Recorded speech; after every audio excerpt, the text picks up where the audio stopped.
The alarm clock screams at 5:47 a.m. in suburban Denver, but Sarah Martinez isn't waking up to the American dream anymore. She's waking up to the American nightmare. And if you think her story doesn't affect you, think again.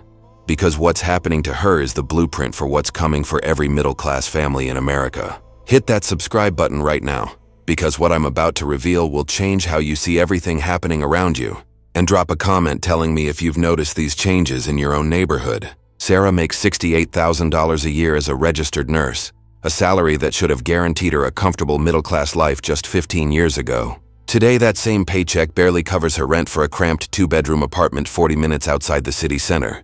And she's one of the lucky ones. The numbers don't lie, and they paint a terrifying picture of systematic destruction. According to the latest Pew Research data, the share of Americans living in middle-class households has plummeted from 61% in 1971 to just 50% in 2024, representing the largest economic shift in modern American history. But here's what the statistics don't capture: the daily reality of watching your purchasing power evaporate while politicians tell you the economy is thriving. Sarah remembers when her parents bought their four-bedroom house in 1998 for $180,000 on her father's single income as a mechanic. The same house that sold last month for $847,000. The housing market has become the first and most devastating weapon in the war against the middle class. The average American home now costs 7.2 times the median household income, compared to just 3.5 times in 1980, creating an impossible mathematical equation for anyone earning a middle-class salary. Walk through any American suburb today and you'll see the evidence everywhere. For rent signs where for sale signs used to be. Adult children living in their parents' basements not by choice but by necessity, and empty lots where affordable starter homes once stood. The corporate consolidation of housing has accelerated beyond anything we've seen before.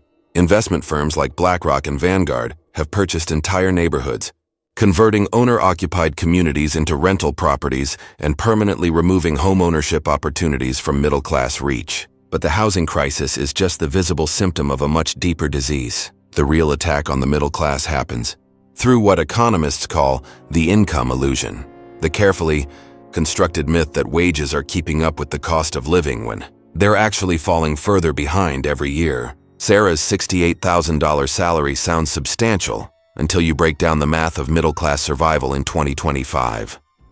After federal and state taxes, she takes home roughly $48,000, or $4,000 per month to cover housing, transportation, food, healthcare, and any hope of saving for the future. Her rent alone consumes $2,400 of that monthly income, leaving just $1,600 for everything else. Car payment and insurance take another $450. Groceries cost $380 in today's inflated market, and her student loans demand $315 monthly for the nursing degree that was supposed to guarantee her financial security.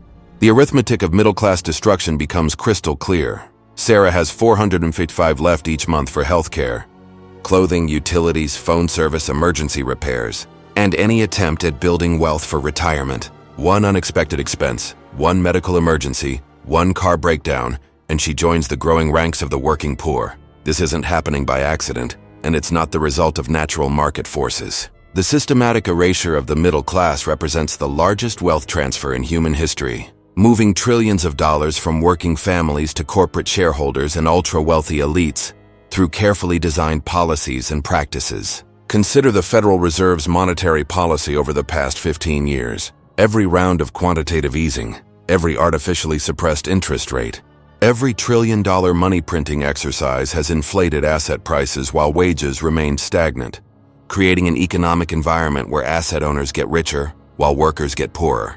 The stock market reaches record highs while 40% of Americans can't afford a $400 emergency expense. Corporate profits soar to historic levels while real wages, adjusted for inflation, have barely moved in decades, creating a prosperity that exists only on paper for the vast majority of working Americans. But perhaps the most insidious aspect of this wealth transfer machine is how it's been disguised as economic growth and sold to the middle class as their own success story.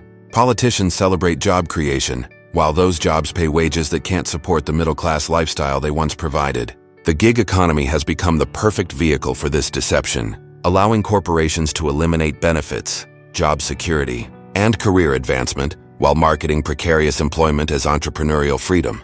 Uber drivers and DoorDash delivery workers are classified as independent contractors rather than employees, stripping them of healthcare, retirement benefits, and workers' compensation. Meanwhile, the cost of what economists call middle-class essentials has exploded far beyond the rate of general inflation. Healthcare costs have increased by over 400% since 1980, while wages have grown by just 50%, creating an impossible gap that forces families to choose between medical care and financial survival. Educational costs tell the same devastating story. A college degree, once the guaranteed ticket to middle-class prosperity, now saddles graduates with an average of $37,000 in debt before they even start their careers. Debt that grows faster than their ability to repay it. Sarah's nursing degree cost her $42,000 in student loans, money she borrowed based on salary projections that assumed housing, healthcare, and other costs would remain at 2008 levels. Instead, she graduated into an economy where every essential expense had doubled, while her starting salary remained virtually unchanged. The healthcare system has become another front in the war against middle-class wealth. Even families with good insurance find themselves bankrupted by medical expenses, as deductibles, copays, and uncovered treatments create financial catastrophes from routine medical care. Sarah pays $340 per month for health insurance through her employer, but her plan comes with a $6,000 deductible, meaning she pays all medical costs out of pocket until she spent $6,000 in a single year. For a healthy young woman, this essentially means she has catastrophic coverage only, while paying nearly $4,000 annually in premiums. The transportation sector reveals another layer of middle-class destruction. Cars have become increasingly expensive, while public transportation options have deteriorated in most American cities, forcing families to dedicate larger portions of their income to vehicle ownership and maintenance. The average new car payment now exceeds $500 per month, and even used vehicles carry price tags that would have purchased new cars just a decade ago. This forces middle-class families into longer loan terms, higher interest rates, and perpetual debt cycles that prevent wealth accumulation. But the most terrifying aspect of America's middle-class destruction isn't what's happening now. It's what comes next when these trends reach their inevitable conclusion.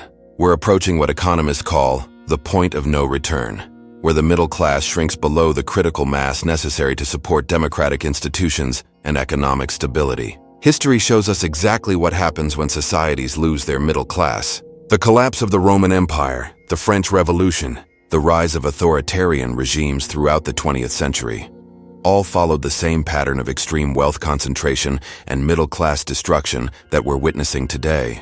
When the middle class disappears, democracy dies with it. Political power becomes concentrated among the wealthy elite, while the majority of citizens become economically dependent on government assistance or corporate employment, creating the perfect conditions for authoritarian control. The social fabric begins to unravel as communities lose the economic foundation that supports civic engagement, charitable giving, and local business ownership.